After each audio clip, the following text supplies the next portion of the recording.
Tonight on Business Live, senior finance lecturer Seyoram Kawo expresses worry as rating agency Fitch downgrades Ghana's economy to C+. Be worrying for the government that if we have a further downgrade, it means that it is going to make it very difficult for government to raise the necessary monies that they have to look at. Year-on-year inflation crosses 30% inflation for July. Plus, economist Professor Osei Sibe calls for multi-stakeholder dialogue to ensure fiscal discipline by government. Have enough to export, and then when we export, we make sure that the revenue comes back to this economy, and therefore we are able to generate more income, more employment for the teeming youth of this economy. I am Beverly Broohm. Please stay for details.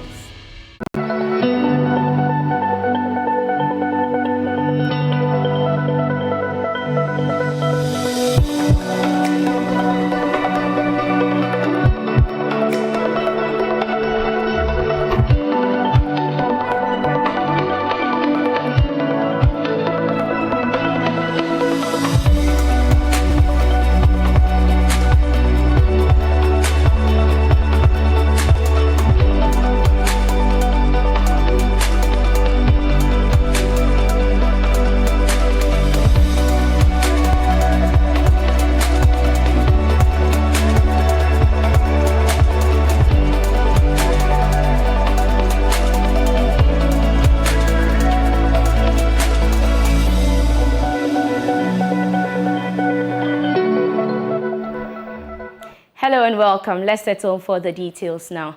Rating agency Fitch has downgraded Ghana's long-term foreign currency issuer default rating to CCC from B negative.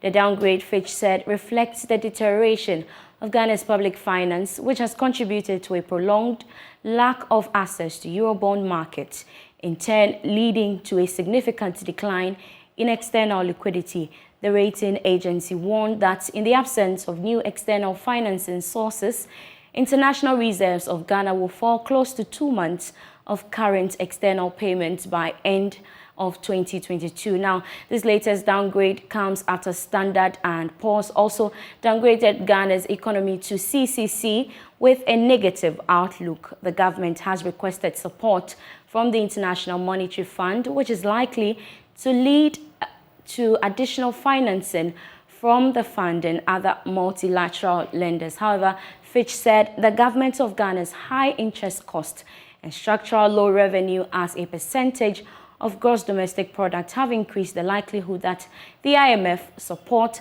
will necessitate some form of debt treatment. Although this is not their main scenario, Fitch added that the high interest burden on CD's debt also means that the inclusion of domestic debt treatment cannot be ruled out. Now, speaking on the downgrade, senior finance lecturer at the University of Cape Coast, Seyoram Kawo, expressed worry that the downgrade sends a bad signal to investors to put their funds in Ghana's economy.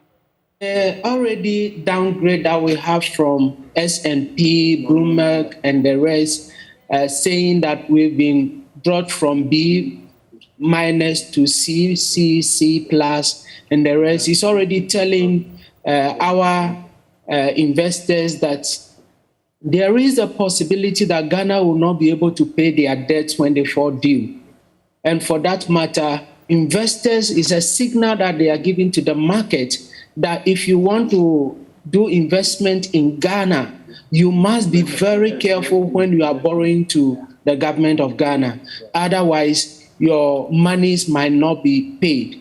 It also makes it very difficult for Ghana to go to the international bond market to borrow money. Even with that, not only the international investors, the domestic investors can also be very worried whether government will be able to pay their debt when it falls due. And for that matter, it should be worrying for the government that if we have a further downgrade, it means that it is going to make it very difficult for government to raise the necessary monies that they have to look at. Now, the interesting aspect to me is that That would have to force us to come home and see what we can do on our own to ensure that we raise the necessary money from within the markets that we have. That will go a long way to affect the cleanup exercise that we already have in our country.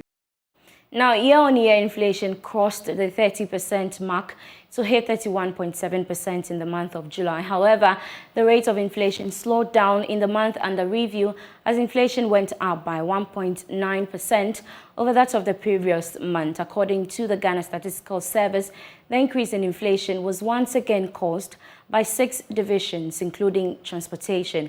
Government statistician Professor Samuel Kabna-Enim explains. Of inflation, however, slowed down in July. The marginal increase over that of June reflects the increasing cost of operations for businesses, which is influenced by a rise in fuel prices. 6 divisions led by transport recorded inflation rates higher than the national average of 31.7%. Government statistician Professor Samuel Kabna-Enim explains. Specifically, transport 4.9%, followed by housing, water, electricity and gas 3.8%, food and non-alcoholic beverages 3.3%. From the perspective of contribution to overall inflation, we see an increase in the contribution of housing, water, electricity and gas moving from 13.7% to 14.4%. The 2 other divisions with the highest weight, specifically food and non-alcoholic beverages and transport, indicated a slight reduction, specifically 0.5 percentage points in the case of the contribution of food to overall inflation, reducing from 44.9 for the month of June 2022 to 45.4 for the month of July 2022.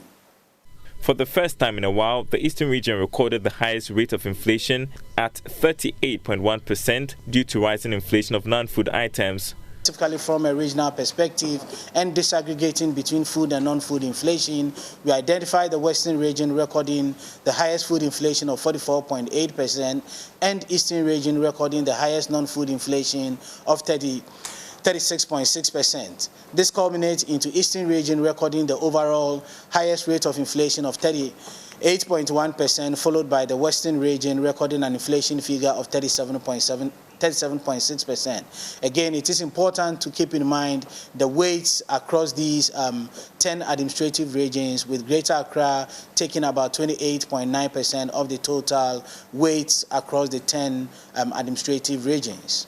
On a quarterly basis, the average rate of inflation increased by 10.7 percentage points, and in the second quarter it stood at 27% relative to the first quarter of 16.3%.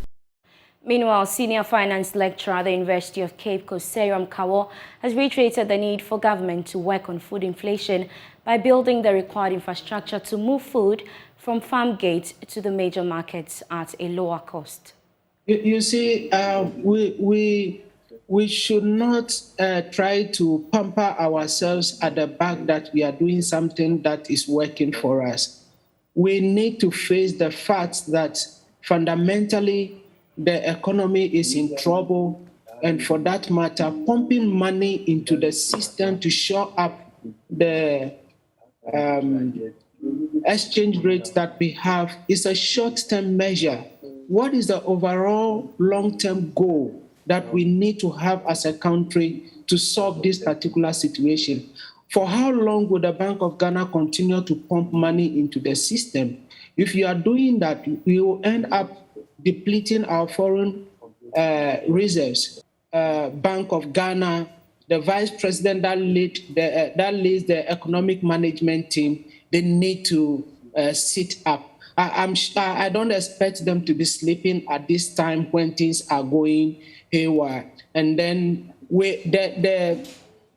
those that we are going to borrow the money from, they are the ones who have the money. And they are telling us, this is what you are not doing right. Have we taken our time to contact these people to ask them what we can do right? Or we just sitting down and said, you are in another country, you are saying what you want, you have your say and we'll have our way. We cannot do business like that. Economist Professor Eric Osei-Sibe is calling for a multi-stakeholder dialogue to ensure present and future government are fiscally or financially disciplined to prevent the cyclical reliance on the International Monetary Fund for economic support. According to him, managers of the economy must exhibit prudence to ensure decisions made reflect the reality on the ground. Professor Osei-Sibe, who is a board member of the Bank of Ghana, was speaking at the Stanbic Graphic Business Quarterly Breakfast Meeting. According to Professor Sibe, the information and policy measures rolled out by the government to address the current economic challenges facing the country as a result of the COVID-19 and the ongoing Russia-Ukraine crisis have started yielding some results. He, however, said government should be able to build confidence and promote credibility and transparency in the macroeconomic management. And to be more, to have soul searching as economy, as a country, to think about a lot more sustainable policy measures, right?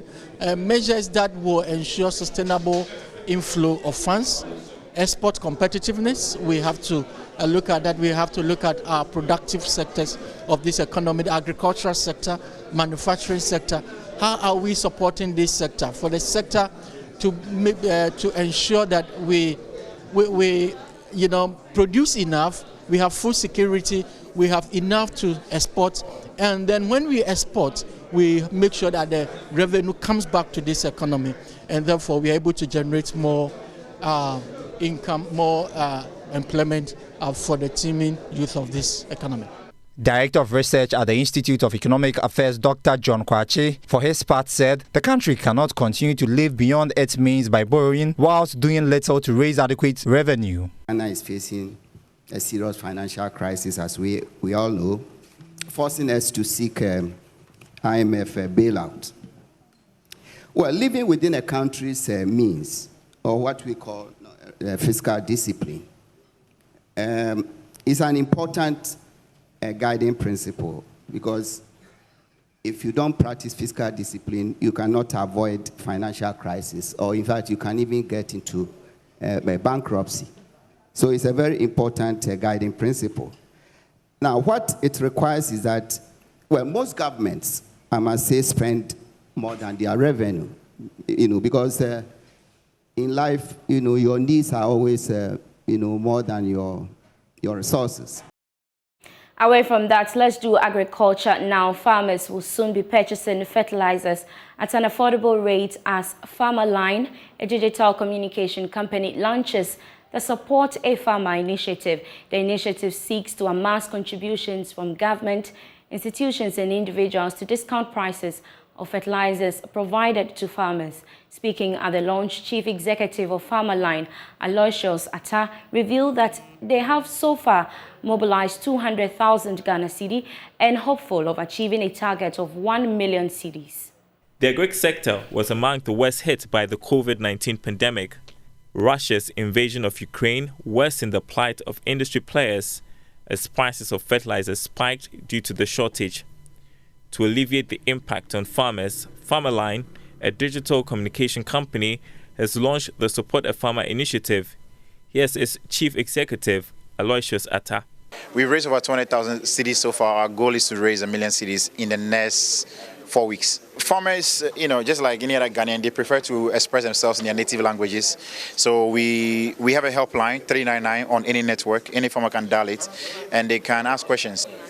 Or just be a farmer, just be Ghanaian, and just be active, and then we will work with you. Our discount cards are like, it's like a voter ID card. So we give it out to farmers at workshops.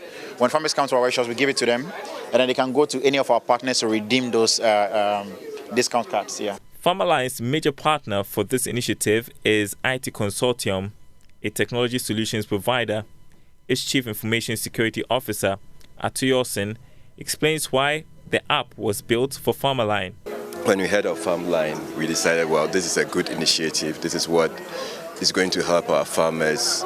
We can't be there physically to do that, but through technology, we can help people mobilize the funds that FarmerLine lead to support the farmers. That's how come we decided to join. The idea was based on our SUSU, our local contributions that we do. And we started first with the USSD platform, where somebody dials a short code to make a contribution. And we decided, well, there are smartphones coming up and there is a web as well. So why don't we move it into that? John Dumelo, a farmer, lauded the initiative. As a farmer, I think this is a very brilliant initiative. In the last 2 or 3 months, I've been touring around the country and speaking to farmers, and their main problem, of course, is access to fertilizer. There is fertilizer, but the price is ridiculously high. And so, one, they can't afford it, or two, they are moving to other crops that doesn't need a lot of fertilizer. And so with this initiative, I mean, definitely it's going to help them to go back to the crops that need a lot of fertilizer, and of course at a much subsidized rate. You're still watching Business Live here on the Joy News channel. Still to come, today's episode of the Joy Business Van focuses on a startup, École Teresa Internacional, a bilingual learning institution providing education for children and practical business, French for professionals. The French know that they will need English, so they embrace it at a very early age and they study it all the way to the university. It's actually mandatory. So the French naturally have a strong command of English and they are not challenged at all when it comes to bilingual. We'll bring you more of that after this break. Please stay with us.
And that's your show for tonight. Mono Beverly Broohm. I'm trying my French.